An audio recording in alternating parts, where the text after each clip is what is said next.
Hello. Hello. Hi. Hi. Looking very well. Amazing. So we've got 3 of us on holiday, is that right? Yeah, we're on holiday. Yeah, so Julia's in Tenerife. Tenerife. Wow, okay, that's very glamorous. And then Kate and Liz, you are where? We're in Suffolk. Yes. So Halloween and candy. this is wonderful. And Your you have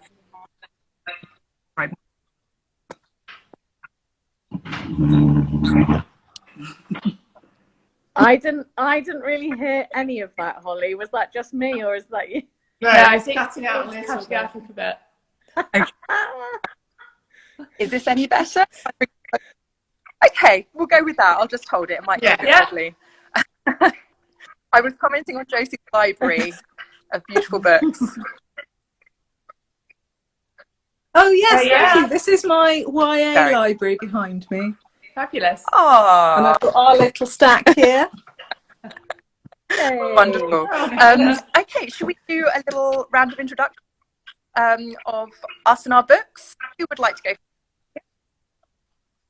Okay, so I'm Holly Race. I'm the author of Midnight's Twin and Gathering Midnight, and the third book, it's a YA fantasy.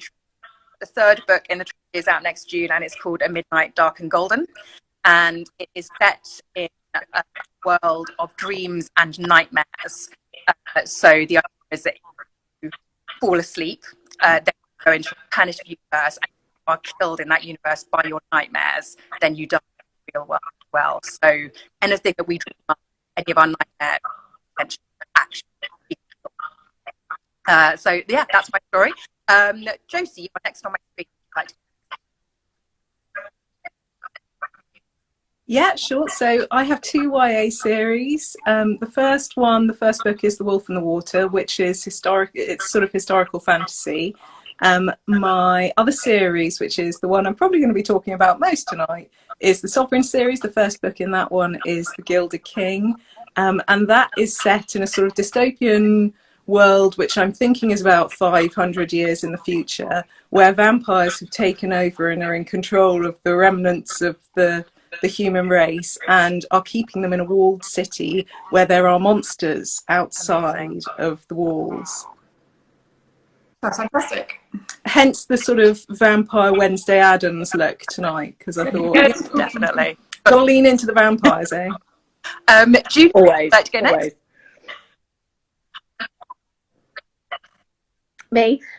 So I am the author of Hexed, which is tells the story of Jessie Jones, who develops uncontrollable, should we say, witchy powers to begin with when she's on her period, and uses them to overcome the toxic masculinity in her school. And the second one in that series is out next year, Twice Hexed, which is out next July. Brilliant. And Liz. Thank you.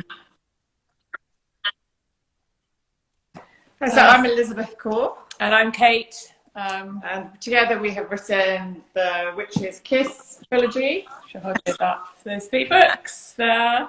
That's our first trilogy, which is It's a gender-reversed retelling of Sleeping Beauty. in the first book. So Yeah. it follows a teenage witch and her brother, who's not a witch, and how they have to fight against family curse. And then there are wizards and evil wizards and evil witches and lots of witches. of magic fun. Yeah, lots of fun. And then we did Song Swans and the Crown of Talons, which is our most recent duology, which is an epic, like high fantasy. And the people are the monsters in a lot of cases in this book. They're not actually monsters, they're people who are being pretty monstrous. And we've Supernatural shapeshifters. We've got shapeshifters in this one. And then we've got a new thing, but we're not give us allowed to any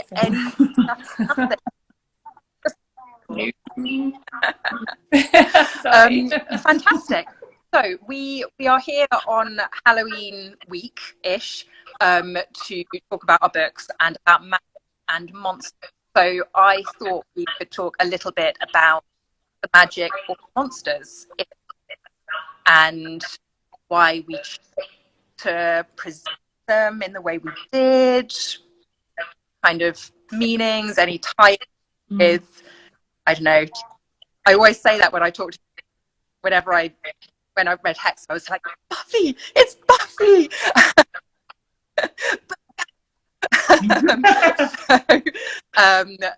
Yeah, should we kick off with that? Talking about that. Who would like to go first? Kate and Liz, would like to go first on that, maybe? Sure. Yeah. Okay. So the monsters, I think, in the first book, I guess it's changed between the two series. So the monsters in the first book are the first trilogy are, there's an evil wizard, and then there's an evil witch, and there's the creatures that they create. So they kind of take over humans and make them into like blood-eating zombies, puppets who cut people's hearts out and that kind of stuff, which is kind of monstrous. But really, the monsters are, the monsters in terms of the witch and the wizard are both people who've been damaged and have been pushed into those roles in some degree by either, because like the wizard, he's a Saxon, so some of it is set back in Anglo-Saxon England, and he was somebody who's seen their country invaded by the Saxons and has been enslaved, has watched his family die and that kind of thing.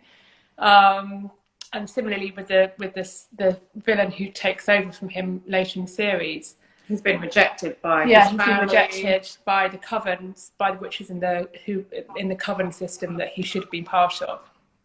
And then, so that was, I guess we sort of developed that then in the second series, that the monsters, really, there were people who are just looking like us. And so it's very difficult sometimes to tell who's the monster.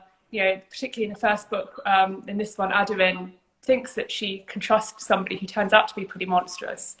So I think it's more of the ruling elite versus the ordinary people. Yeah, but it's interesting. I think the idea of what makes somebody into a monster, or what creates a monster, and then how do you define a monster? Because so often, looking back at history or mythology or anything, monsters are the things that are different, that are set apart, that don't look like us. But actually, most of the time, the monstrous things are being done by people who look exactly like us. It's just we always thought that was a really interesting thing to play with. Yeah, it's not their powers and abilities that really sets them it's apart. It's how they use them. How evil they are. It's just this bog standard human emotion and what's happened to them and what they've been pushed into doing, or what they choose to do. Yeah. And Josie, do you talk about the monsters in your books? So I suppose the setup in terms of the power structure and exploring how power structures create monsters is probably quite similar tonally to Liz and Kate. It's the idea is that in the Sovereign series, the vampires are the ruling elite, but the monstrousness doesn't really come in so much from what they intrinsically are, from the fact that they're vampires. It comes in from the fact that they're in this position of power. And I think, there's always been that thing historically through all of Vampire Lit, that they're this sort of placeholder for power, right? And when we talk about vampires, we're talking about power. Things like, Vampire Lit, where you've got the protagonist becoming a vampire, it's about coming into your power. And a lot of the time, I think that gets used as a metaphor for puberty for that reason. In this one, I've just taken it from the perspective of power from a governmental structure, and seen how that trickles down, and when it's exacerbated by extra physical power as well, how it just becomes kind of crunchy, and how people can go either way. So you can become a benevolent ruler, or you can become a real monster, and take advantage of your position physically as well. So it's really about the monsters, about the emotion. Yeah. Exactly. So my vampires are quite human.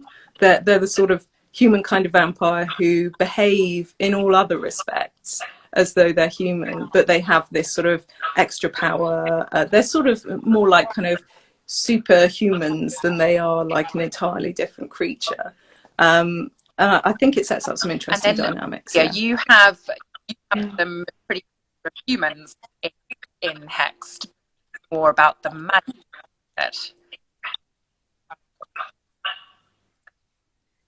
So the magic in Hexed, it's kind of twofold. Like, I wanted it to be the thing that makes us different as women, as females, the thing that makes us different. Well, one of the things, and also one of the things that we've been made traditionally to kind of feel ashamed by, or, you know, it's not really mentioned, it's pushed down, it's, ooh, that's a different thing, being periods. I just loved the idea of like turning that on its head, and you know, what if that was actually what makes us powerful, but, you know, gives us those superpowers, like with the, you know, the witch powers. And also I really liked the tie-in with, you know, the witch trials and looking back over history, and again how women were always, I mean, and you know, a lot of those witch trials, it could be women who had been single for too long, and that was a bit dodgy. Women who had a mark on their bodies, women who had an affair with the dude, and the dude didn't want anyone to find out, so he was like, she's a witch, let's get rid of her, you know, like it was just like an all-round kind of like, any woman that's slightly out of the box she's supposed to be in, or slightly annoying in whatever way to men, like, we'll call her a witch and we'll be done with her. But there was also like a real, obviously, like a genuine fear of witches, because anything that went wrong anywhere, people were kind of like, oh, it must have been her. I'm sure that's why my crop failed, or why I broke my leg, or, you know, all these kind of things. So I wanted just that idea of kind of reclaiming witch, which obviously we've been doing for a long time now, but reclaiming that and tying that up with the periods, and making everything that's kind of female and that we may have been persecuted for or ashamed by, and being like, well, what if that's actually what makes us super strong and super powerful?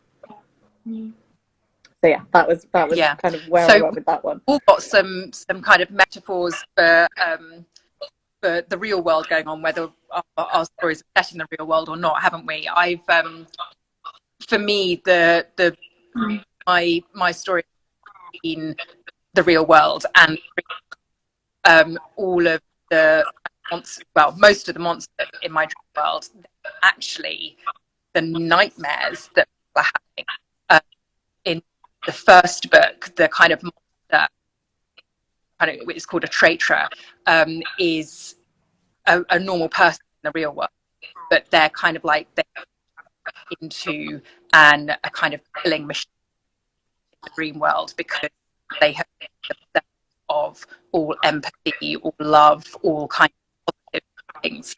That meant that in the dream world, shape of this terrifying sort of claw, daggers, fingers sort of monster. And my real monster trilogy is a person who's a very good-looking guy, politician, again, going up against the ruling elite here. But yeah. Do you think the fact that we're all in our own ways dealing with kind of shouting out magic and our monster, or against I suppose current affairs in different ways, whether that's patriarchy, powerful governmental figures, is that want to talk about that maybe?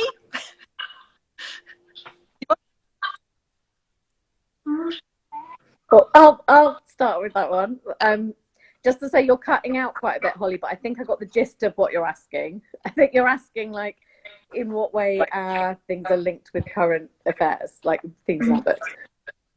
So obviously for me, I've said this a lot, like it's I kind of, part of my inspiration was from Donald Trump, and, you know, him making those comments about grabbing a woman's genitals, and used a different word obviously, and then still being elected president, and I think I was just so shocked that we think that low of women as a society, that's okay, that men can say those kind of things and they're still held up in, and that's just one example out of many. So yeah, I think for me, definitely there was definitely that's what I got the idea from, was from all, and obviously there's so many more, there's the girls being persecuted, or girls being told to wear cycling shorts under their skirts when the boys are looking up their skirts as they go upstairs. It's just like every day, literally, as I was writing this, there'd be a new news story that I was like, oh my god, that's so, I can't believe it.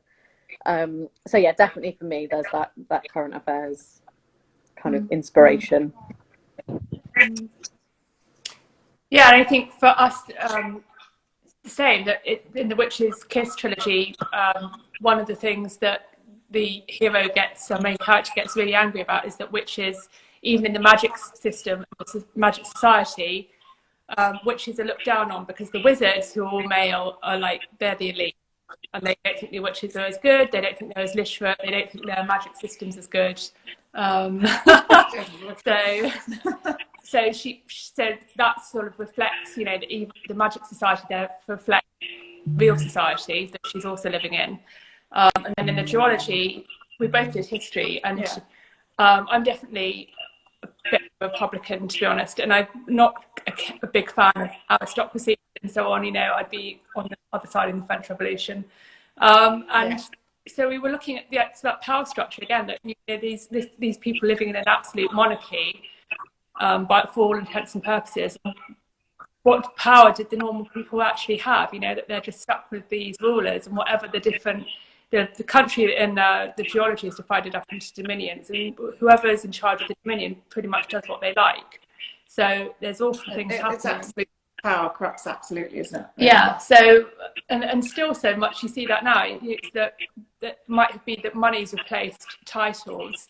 That still exists alongside it, and it's just wrong that it should depend on which school you go to and which university you go to, how much power you have at the end of the day over other people's lives. I think from my world, it's a more general political approach. So there's not much in terms of male-female inequality in my world. It's more about how people treat each other when they're in power, and it's sort of about taking that sort of classic dystopian storyline that you have a corrupt ruling structure, and you have young people coming up through it who don't understand why it has to be the way it is, and you have some people who accept it with a certain amount of complacency, and you have some people who want to challenge it.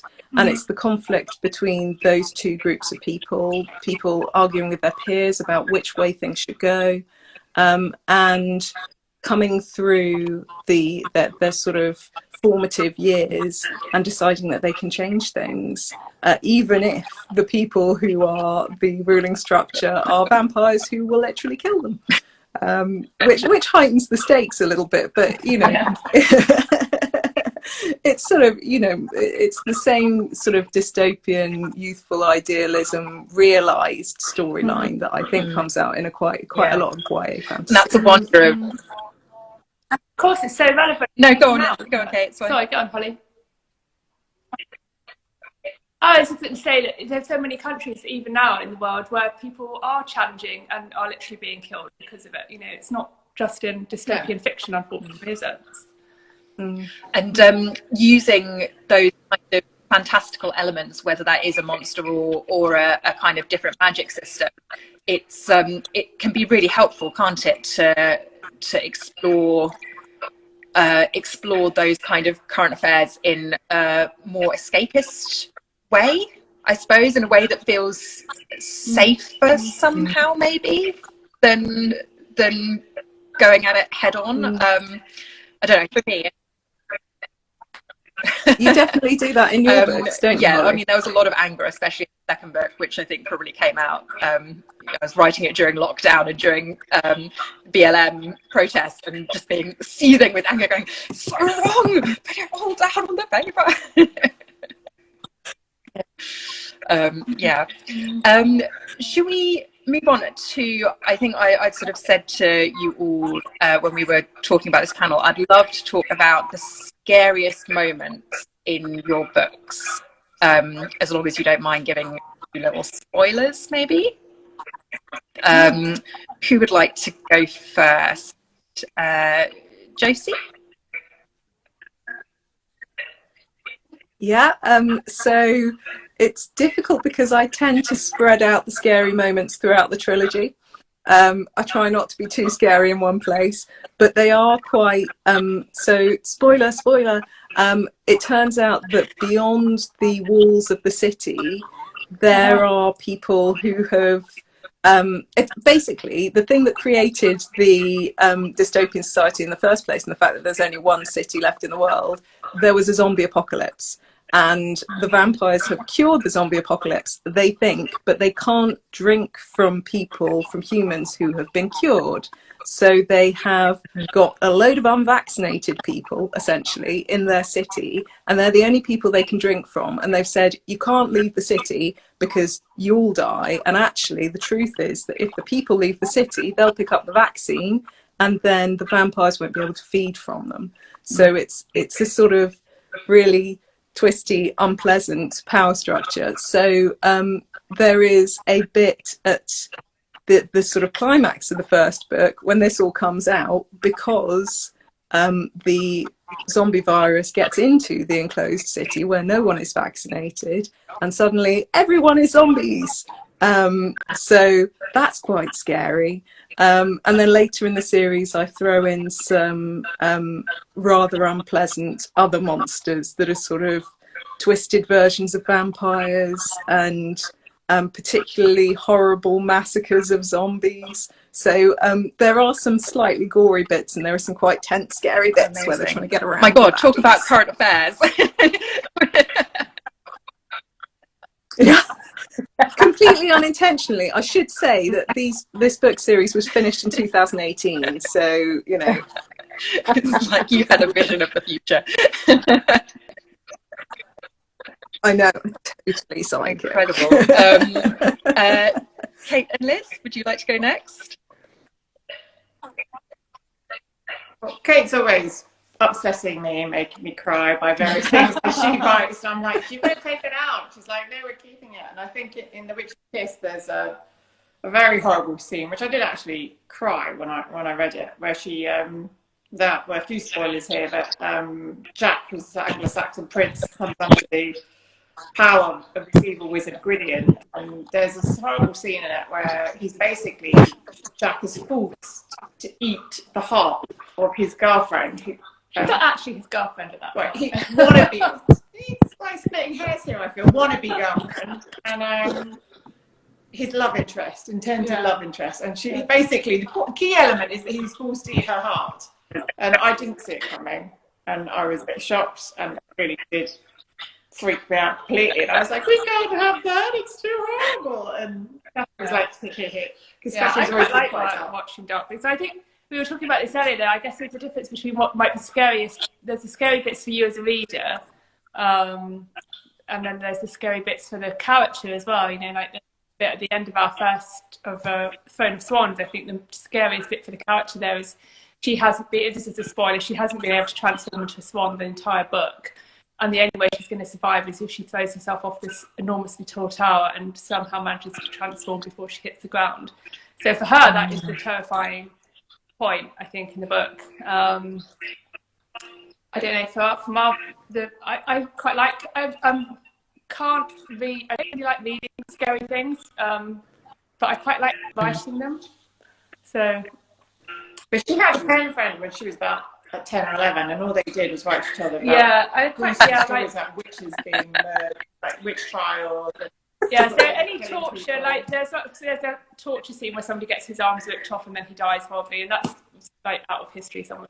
I read, so. Yeah, so there's quite a few upsetting scenes, and there's quite a few upsetting scenes in the new book actually. So Katharine's continuing with this trend of wanting to upset as many people as possible with quite gruesome and inventive ways of killing people. So. Yeah, there was a bit at the end of this one where one of them's about to die by being eaten alive by worms that get into his they lacerate, they flog him, and then they're going to put these worms inside him that eat him from like the inside out. But he gets rescued. So I'm much more concerned with rescuing people. History degree is really serving you well on that one. Oh my god. Yeah. That's an interesting point you made about the things that are scary for us as readers and the things that are scary for our characters. Just going to put it out there for anyone who is watching this either now or later. If you've read any of our books, I'd be so interested to know which bit you thought was scary. If you wanted to put it in the comments or the chat or whatever, just you know, interesting experiment. I know which bit is scary of your second book, Holly. There's that bit when they break into that building. I'm not going to spoil it for people, but you know the bit I mean, where they find all those people. Yes, yeah, that really freaked me out. I'm so glad. Yeah, that got me too. Yes, the observatory scene. Thank you.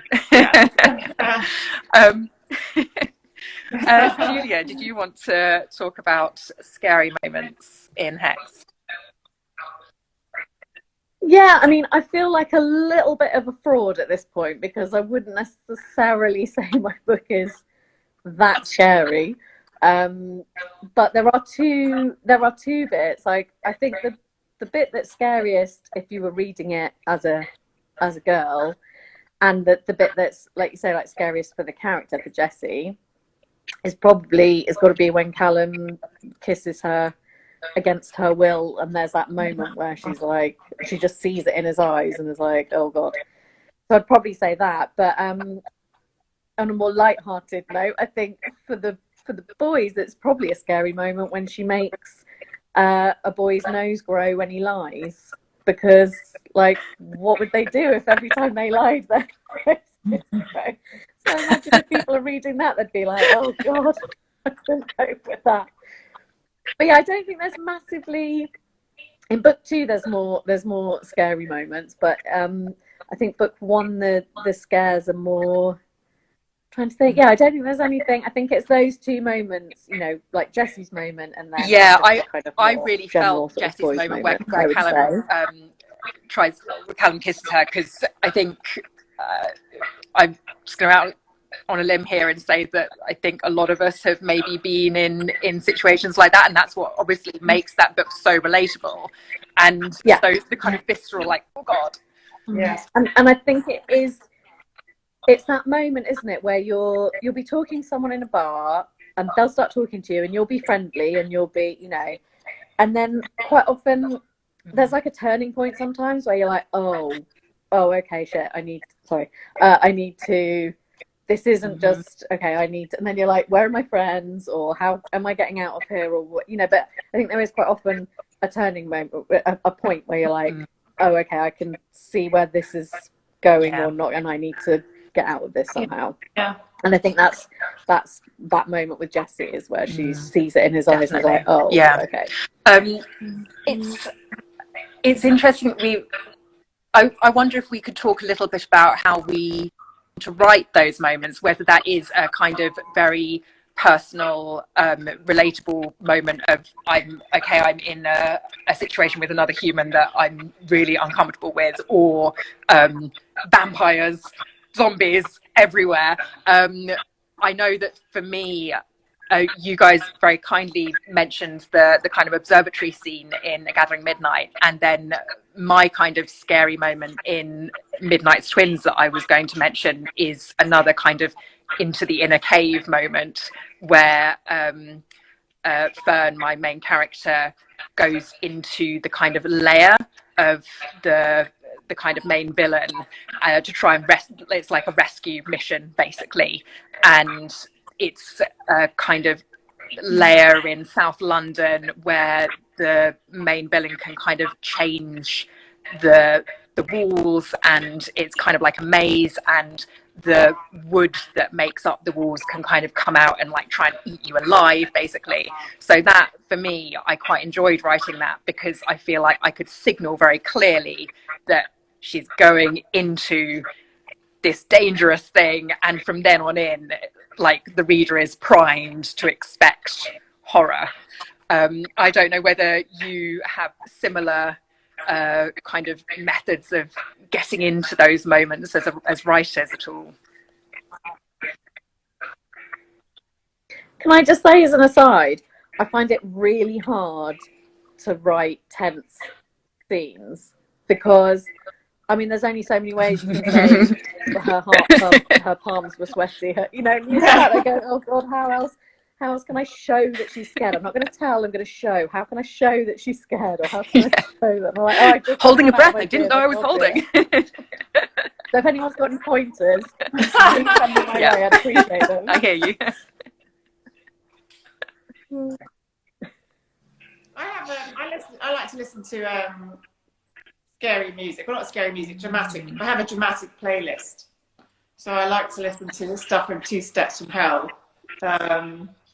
So they do like these epic movie soundtracks, and I think they do trailers and soundtrack for trailers and so forth. So I like to listen to those, play their songs when I'm trying to write something a bit more dramatic. But not, I don't have a scary playlist. I don't know what that would sound like.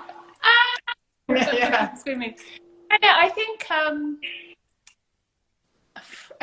I guess it depends on what exactly you're trying to convey in terms and the drawing on your own experience as well. Because I think in terms of writing, I quite like writing all the horrible torture scenes, but I would say the things that affect me more emotionally are when the characters are dying. Well, like when Mary thinks she loses Leo, and she thinks her brother's disappeared forever, and at the end, they think she's at the end of the last book. Because there's a spoiler. Leo, the brother, thinks she's dead for all intents and purposes, or like trapped in this kind of nightmare realm. And because I guess we've, this is probably true for lots of people, because we've both lost people. Writing about that experience of grief and watching somebody die was quite emotionally difficult, and so the scenes aren't scary, but I think they have that where I'm going with this point, I think they have that kind of emotional resonance which those kind of scary scenes can also have, that hopefully readers will pick up on, because you've got that emotional distress in there, even though it's a different kind of distress. Yeah, it's sometimes easy to write the scenes where you're just plunging your knife into someone's heart and going, because that's more kind of like film gore and the stuff you watch in your basic Marvel film, like stab, move on. Sometimes it's almost easier to write because they're actiony scenes as well. Yeah, they don't always trigger the same sort of emotional kind of reaction as some of those more kind of those sort of quieter. Yeah, I guess it's like you were saying, Julia, with a point about the character at that moment of fear. It's a different kind of fear, but it's still very visceral and deeply felt, even though it's not somebody coming at you and chopping your arms off, or burning you alive or something. So I haven't had that many experiences of axe murders. Very few pop things, so I can't draw on it much. That's a good thing. Yeah. Josie, do you find the same thing, that the action is kind of easier than the creeping fear? I'm exactly the opposite. I hate writing action sequences, absolutely hate them. I actually often leave a blank and go, come back and fill this in later, this is going to happen. And then I come back when I've written the rest of the book and insert the action sequence, because I hate writing them that much. I'm much more comfortable writing the slow building dread. I like the way it's plot suggested. So if you know where the plot is going, which I always do these days, then you're foreshadowing and foreshadowing and foreshadowing. And the way that you can sort of wind a character up, I love doing that bit. I love doing that character work. And then when it comes to the scary bits themselves, the scary bits in my books tend to be not I don't think my action bits are, because my action bits tend to be like fight, hooray, done. The scary bits for me are either those dread bits, or they're eerie atmospheric bits where you're in an unfamiliar location, and those I love writing, because they're sort of, you're exploring the space in your head, and I find that I can just stick myself in the place where the character is and just kind of look around and describe it. And I love doing those because I'm kind of exploring as a writer, as well as, you know, kind of taking the reader's hand and going, look at all of this horrible stuff that's happening around here. Isn't it terrifying? So I quite like that, but action sequences are not my bag. Yeah, I love how you're all saying things like, oh, this bit I find easy to write. I'm like, everything is hard. All of it is hard. I haven't found an easy way to write yet. It is all hard. Yes. No, I know. With action sequences, I quite like to. I'm not particularly a particularly good plotter, but with action sequences, I like to be like, okay, I think this is like the geography of what is going to happen and who is going to do what, and kind of have it mapped out. And then I put my dramatic music on, like Liz, and just like go for it, and then get a really awful first draft of it down. But then it's got that kind of urgency to it that you get in those action scenes, I think. Maybe I need to try that. I'm obviously going wrong there. We'll try anything, right? Yeah. I think that's a nice thing about being a YA fantasy author, is that you have such inventive ways potentially of killing people. That's great. Well, you guys certainly seem to be exploring them. I mean, the worms one sounds revolting. Can't wait to read it. Then should we talk a little bit? I'm aware that we want to leave time for any questions from people who are watching, and if you are watching and would like to ask us a question, do them in the chat now while we talk about our next topic, which was scariest film or book that you would like to recommend to people. Would anyone like to go first on? I mean, I feel out of my depth here because I am such a wuss. Like, everything scares me. I can't watch anything remotely before bed. Like, whenever I used to watch Buffy with my husband. We'd watch a Buffy and then I'd make him watch a Friends afterwards because I couldn't go to sleep with just a Buffy. Like, I was reading Kat Ellis's book Harrow Lake and Wicked Little Deeds, and I can't read it before. It got to the point where I couldn't read it before bed because then I'd start dreaming of it. So I can't.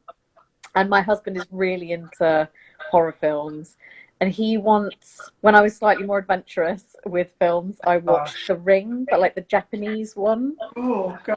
And I still, to this day, can close my eyes and see that person coming out of the TV, like with the long hair, and it absolutely terrifies me. And also Scream, which is not. In the grand scheme of scary things, it's not like the scariest film. But to this day, I cannot be alone in a house with like glass doors at the back because I can so clearly see Drew Barrymore like on the phone. And then the light goes outside. And literally, I just can't do. I'm like the worst person for this. I can't do anything scary. Yeah, I'm not sure I'd recommend it, but if people are looking for scares, then I'd definitely say the Japanese version of The Ring for me was terrifying. Yeah, and books-wise, like Kat Ellis's books haunt me. Like Mr. Jitters stays with me. I made the mistake of starting that book at about 9 o'clock at night, and then was like, well, that's me done. I'm not going to sleep, so I may as well finish it.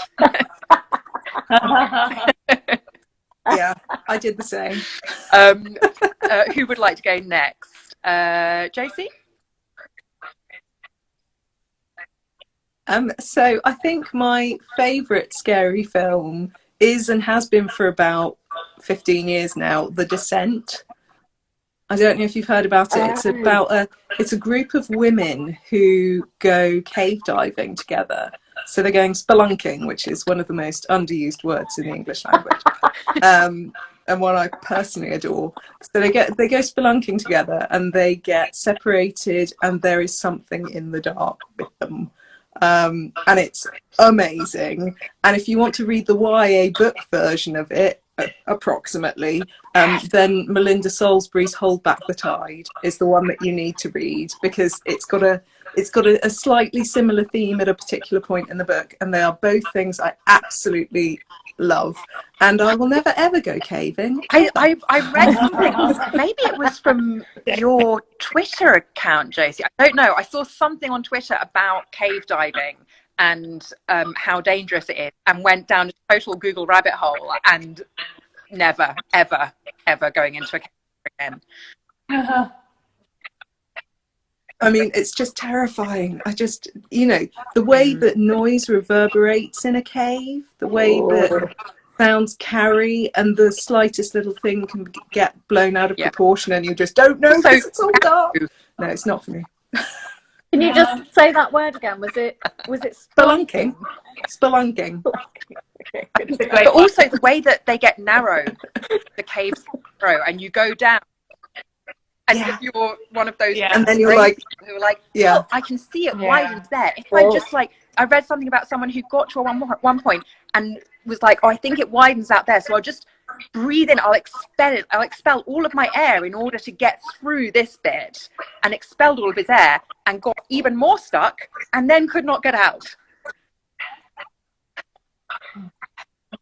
And it's like, there's a bit like that in Harrow Lake as well, isn't there, where it's in caves, and it's just fine. Caves, they're the most scary thing in the world.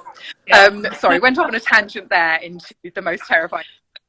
Kate and Liz, do you have recommendations? Oh, Hanging Rocks.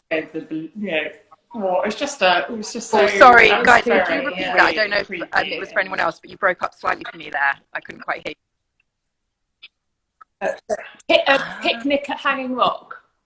Well, those group of in Australia, isn't it? The group of young women go off into caves again, and they are never seen from ever again. And I think in terms of YA, this is very old, and I forget who wrote it, but Stranger with My Face. Lois Duncan, I think. Yeah, so it's about astral projections. And one girl comes out of her body, and her evil twin sister goes into her body when she's out of it and takes over her life. Yeah, that's a scary book. And it was just really and nobody knows apart from the younger sister thinks something's weird is happening, and so the nice sister is literally floating around watching this evil twin having inhabited her body and living her life and kissing her boyfriend, and that's scary. Yeah, no, that was scary. That was another Australian book which I read as a kid was Playing Beatty Bow, which was somebody who goes back in time and has a scary experience. That's middle grade, isn't that? It's middle grade, yeah. She doesn't have it. For someone who wrote such disgustingly gross scenes, she doesn't have a very high threshold for horror at all. No, I actually, when I was younger, I bought a book of short stories based on the Amityville horror franchise. It scared me so much that I can still remember the stories. I had to throw the book away because it was just like completely freaking me out. I couldn't even have it in the house anymore. I chucked it away. But more recently, I thought that I didn't read Dracula until 10 years ago, I guess. And Dracula freaked me out. I mean, it's actually scary, I think. And I think people underestimate how scary it really is as a novel. I think I like anything that's. I love vampire movies, so Blade, Underworld, anything like that. The Lost Boys is my favourite, and but I can't. I'm not great at watching horror, so like Scream. Or I Know What You Did Last Summer. Yeah, I Know What You Did Last Summer gave me nightmares. But the trick is, even The Shining is much more palatable if you watch it with sound on. It's not hard to get that scary music. It's just weird people in weird costumes standing around. Without that music, there's hardly any atmospheric build up. Excellent tip. Yeah, top tip. Just don't follow the story, but say you can watch it. Put the subtitles on. Just use the subtitles. That's pretty funny. I might have to do that because The Shining really did freak me out. Before I talk about my recommendations, I will also say we're a special panel in that we are holding 2 giveaways. And one of our giveaway winners I'm going to announce shortly.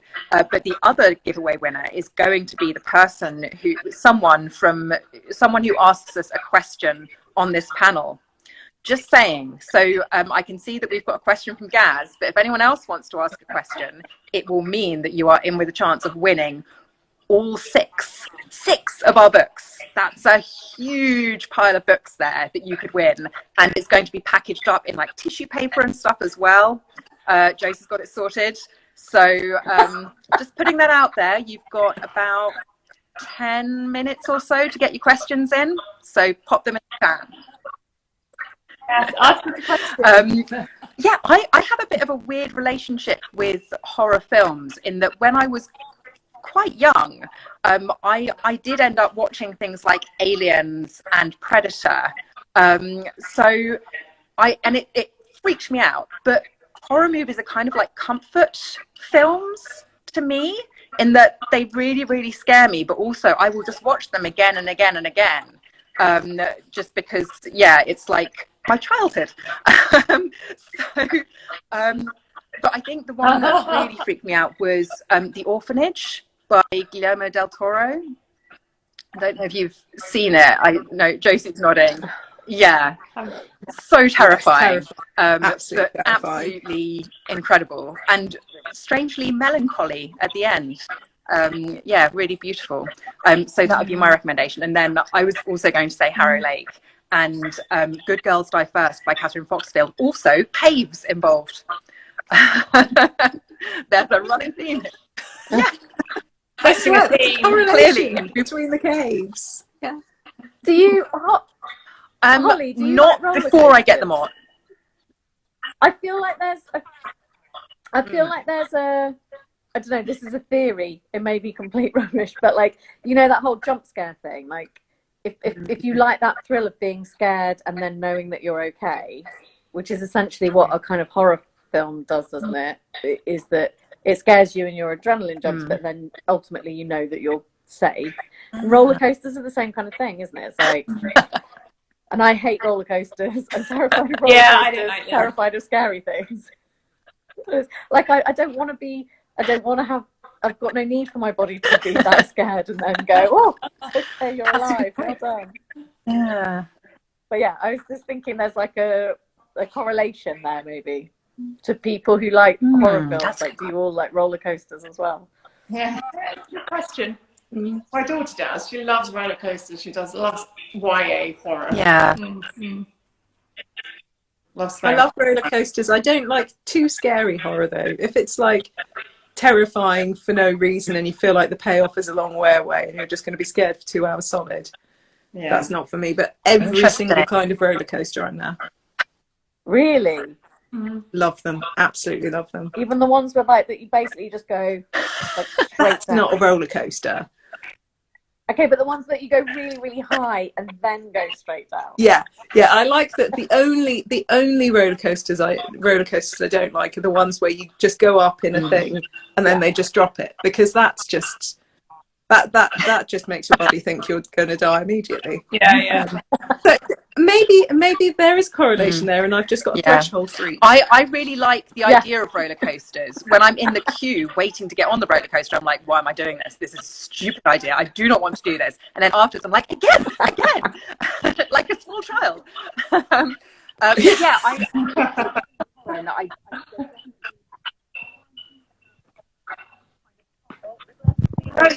Am I back? Oh, we've lost you. My horror needs to have some kind of depth to it. I think I don't know if anyone's seen The Strangers with Liv Tyler in it.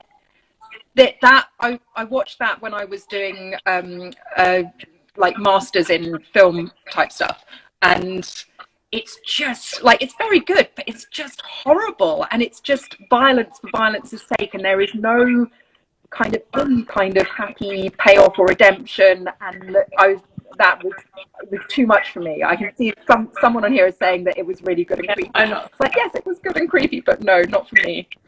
That's my boundary.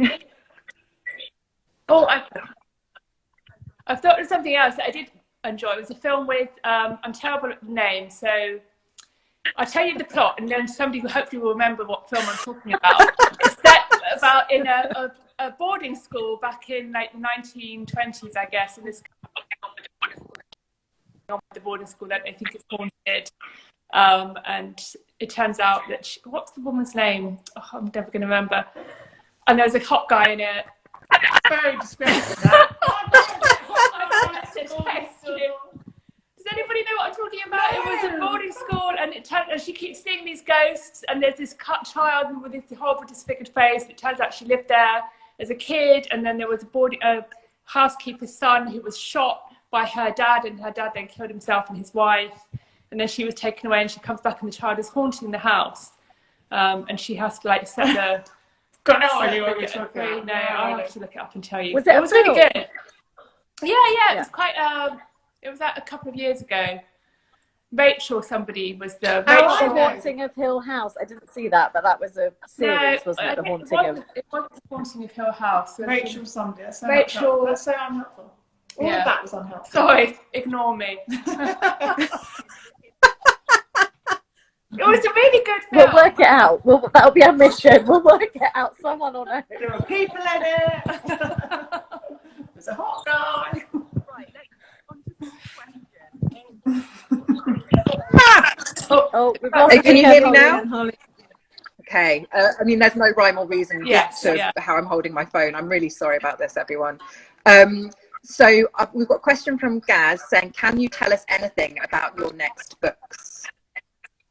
So, Hello, Gary. Hey, Gary.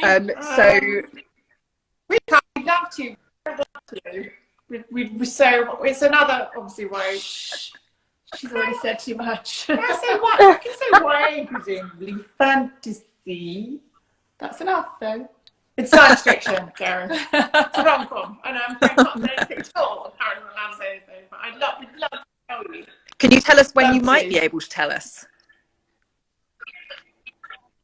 We might be able to tell you in January. Sorry, say that Maybe. again. You cut out slightly. Yeah. Might be So we might be able January, to tell you okay. in January. There might be Okay, stuff. hopefully January. Julia, what can you tell us about Twice Hexed? So, Twice Hexed is out in July. It's a little bit darker. The title is Twice Hexed, and it's darker, and I'll leave it at that, I think. I don't know, I'm crap with spoilers. I don't know what. But yeah, it's called Twice Hexed, so make of that what you will. Cool. And Josie, what have you got coming up next? So I've been working on my adult vampire detective series recently, so I'm sort of going with those. The next YA book I will have out is the second book in the Deluge series, of which the first one is The Wolf and the Water. And I can tell you whatever I like because I'm self-published, so no one's telling me I'm not allowed. So it's going to be called The Scarab in the Sand. And it's set in a sort of faux Egypt. And the first book was inspired by Atlantis. And this second book is going to be inspired by Atlantis of the Sands. So it's sort of, it's lost civilization. Fantastic. And do you know when roughly that is going to be published? No, I have not gotten any clue at all. It depends how quickly I write it, which is another good thing about being self-published is I'll write it and then I'll publish it when I've written it. Probably, I'd hope maybe end of next year if I'm super productive and a good author. But if I'm a bad author, then Nice. That'll be 2023. For me, I'm working on 2 books at the moment. The one I can tell you a little bit about, I think, is A Midnight Dark and Golden, which is the 3rd book in the Midnight Spoons trilogy, and it's the 3rd and final book. So things get wrapped up for good or bad, and there is a bit more death than there was in the 1st and 2nd books. So at the end of the 2nd book, something happened to my main character, Fern, which has some quite strong psychological consequences, which she's dealing with at the beginning of the 3rd book. And I think that's probably all I can say about that. So okay, excellent. Let's look at some more questions. We've got Rochford Reeds has asked, first novel you enjoyed with monsters in that scared you. And is this the point where everyone's like, all the books I've ever read have left my head? Yeah. I probably think Alice in Wonderland. I always think Alice in Wonderland is so creepy. Yeah. It's just weird. Just, you know, the Queen. Even the Cheshire Cat is kind of creepy. I remember being scared of that child. For me, it was probably not a novel, if I can slightly cheat. It was a choose your own adventure story called The Forest of Doom. I'm getting into choose your own adventure stories at the moment. I'm writing one myself at the moment, which is all sorts of fun and a completely another story. But choose your own adventure stories, for those who are maybe not familiar, you say you get to a place in the forest, and it's like an old school text computer game. It gives you options, and you turn to whichever page you want to follow on the story the way that you want to. And this one was terrifying, and it had this kind of lizard creature on the front cover, and it was one of my brother's books that I managed to steal from him and hide. And I think I was about 6 when I read it for the first time, and it completely terrified me, mostly because of the picture on the cover. But it was very good. If you like a choose your own adventure, it was good. It was one of the Ian Livingstone ones, and he's one of the top choose your own adventure. Yeah, you don't get them so much anymore, do you? Are you bringing them back, Josie? I don't. I'm trying to bring them back. So I'm writing a surprise, a vampire one. That's going to be, it's not a tie into my existing vampire books, it's a tie into my future vampire books that I've already planned, because you know you're planning 15 books ahead all the time. But I'm also trying to co-write a choose your own adventure story with some other self-pub authors, so I don't know, we just kind of got into it, and we'll see where that goes. Excellent. Watch this space, hopefully next year. Julia, Do you know, I've got a memory like a sieve. Like, I can read a book 2 weeks ago and I won't be able to tell you the main characters now. I'm that rubbish. But a book that really stayed with me, again, this is like I'm so not answering the questions in the right way, but Flowers in the Attic they were like my first kind of grown-up books that I started reading when I was like 9, because clearly I wasn't supervised enough by my parents. And they were like doing the rounds at school, and they have still stayed with me. And I think they were the first things. I mean, I'm talking about monsters again, like I'm being quite loose with this, but like the grandmother in those books, you know, like she stays with you. So yeah, I'll just say that because I can remember so little else. That's a great one. I'm going to have to look that one up. For me, I think it was probably The Ghost Drum by Susan Price, which it's such a good book. It's kind of Russian folklore, and it probably shouldn't be a middle grade book as it is, because it's terrifying. It's about a good shaman who rescues a prince who's been like locked up in a tower in his palace for his entire life and is kind of feral, and she goes up against a bad shaman, and it is terrifying. It's got like the bad shaman infiltrates a military camp, and soldiers will just start mysteriously dying, and then the shaman like takes out these red rubies and is like, they're your heart, and it's so scary, but it's brilliant. And it's all like kind of based on Russian folklore, and I would highly recommend it. It's so good. Yeah.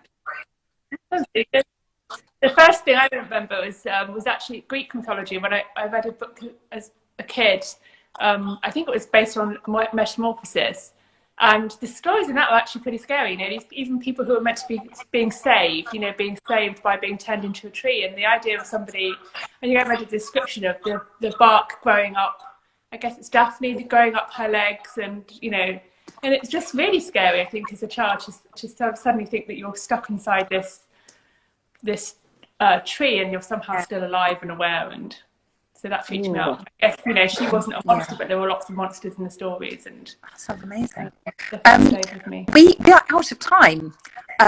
So thank you everyone for joining us. I'm just going to say the winner of our first giveaway is Georgie Loves Books, who I think is on Instagram. So congratulations, Georgie. We will be in touch to ask for your address and everything. And then our second winner, who is from our Q&As, I think we're going to decide amongst ourselves over the next day or so, and we will get in touch with that person and announce it in the comments. So find back to Instagram and we will let you know. Thank you everyone very much. Thank you for keeping me company as well in the derelict, the empty cafe. I did see some people walk past because they obviously saw there were lights on, and they sort of came up to the door, and in my peripheral vision I was like, are they ghosts? No, it's fine. Yeah. They just want a coffee. No, go away. And I'm very sorry that I'm cutting, but hopefully you got to hear everyone else talk, and everyone else was being much more eloquent than me anyway. So yeah, do keep on coming back to UK YA Books for the rest of Killer YA Con, because we've got some more amazing panels and giveaways and readings all lined up. And yeah, lovely to have you. I will say bye-bye. Bye, everyone. Thank you. Thank you very much. Nice to see you all. Thanks, Happy Halloween.